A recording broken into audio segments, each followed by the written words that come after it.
Cynthia Jane Nakushilamti, do in the name of the Almighty God swear do in the name of the Almighty God swear that I will at all times, that I will at all times, well and truly, serve the Republic of Ghana in the office of the Deputy Special Prosecutor, and that I will uphold, preserve, protect, and defend the Constitution of the Republic of Ghana as by law established.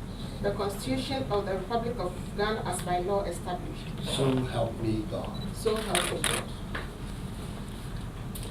I, Cynthia Jane Nakushilamti, Holding the office of Deputy Special Prosecutor, do in the name of the Almighty God swear do in the name of the Almighty God swear that I will not directly or indirectly that I will not directly or indirectly communicate or reveal to any person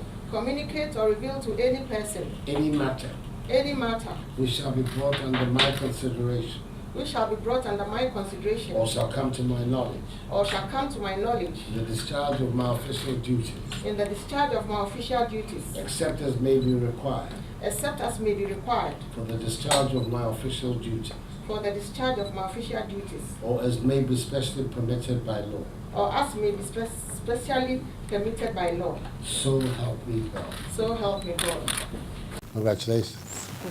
There you are.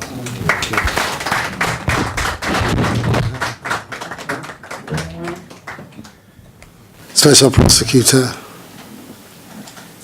ladies and gentlemen, I want to welcome you very warmly to the seat of the presidency of our country, to Jubilee House, and to say that today is yet another important milestone in the fight that we're all committed to against corruption in our country. The historic processes for the establishment of the office are now nearing completion. The Special Prosecutor has already been sworn into office. Now, with the swearing into office of his deputy, the office of Special Prosecutor is now complete. But the entire structure of the office is still not totally complete. But with the swearing in today, we can now conclude the constitution of the board, the governing board of the office. I am required to send the names of the members of the governing board to the Council of State for consultation.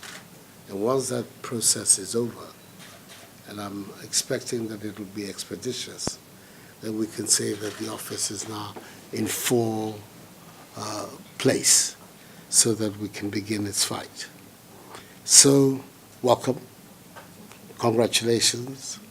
I think it's a very well-deserved appointment. We already know of your abilities. You've risen already to the rank of Director of Public Prosecutions, and we've all followed your career. I think many of us were enlightened by your performance at your vetting, because it did two things for me, the vetting, which I think are important. First of all, you demonstrated a very clear understanding of the requirements of your office, that you are required, above all, to give maximum support to the Special Prosecutor and give him all the cooperation that he needs for him to be able to lead that office and do a good job in the interest of our country. That came through very clearly at your vetting. And that has to be the very first point of call for you. You're there to assist him.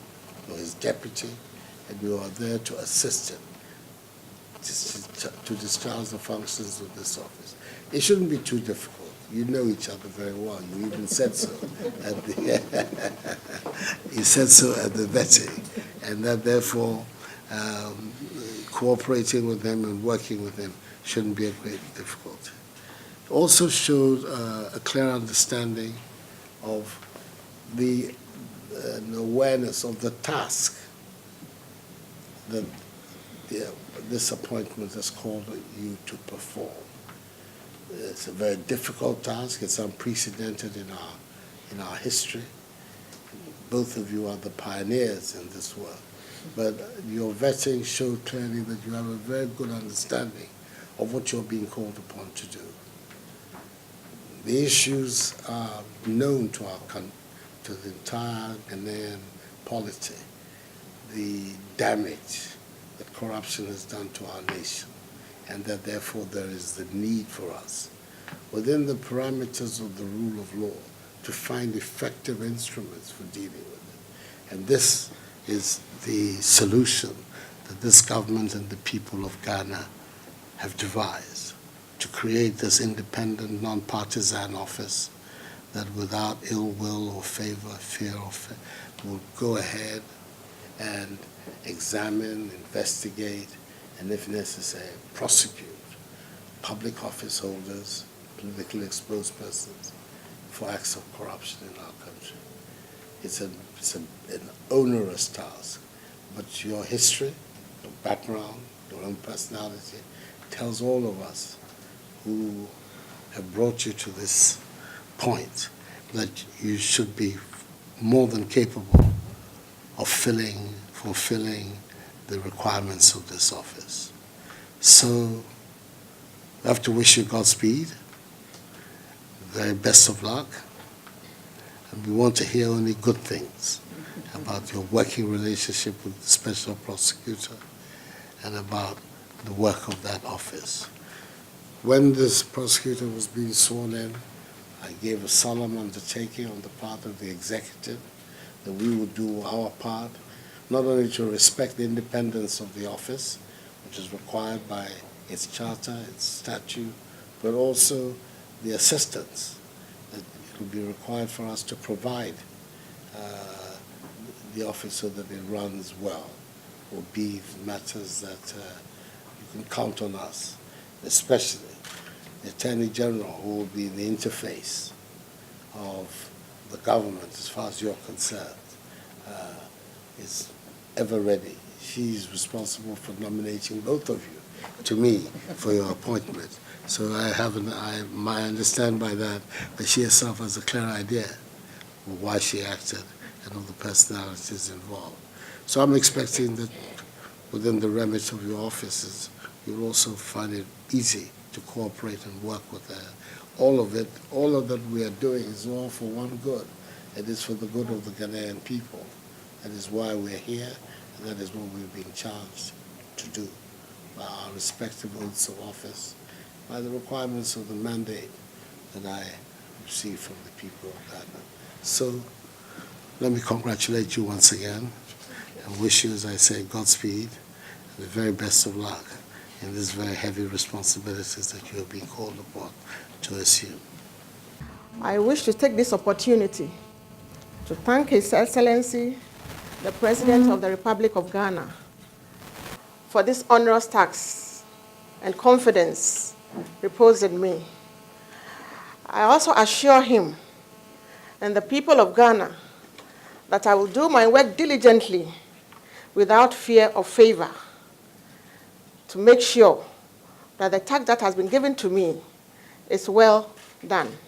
I also pray and ask for God's wisdom and mercy, that He will give me the strength and wisdom so that I'll be able to go through challenges that might come as a result of my work.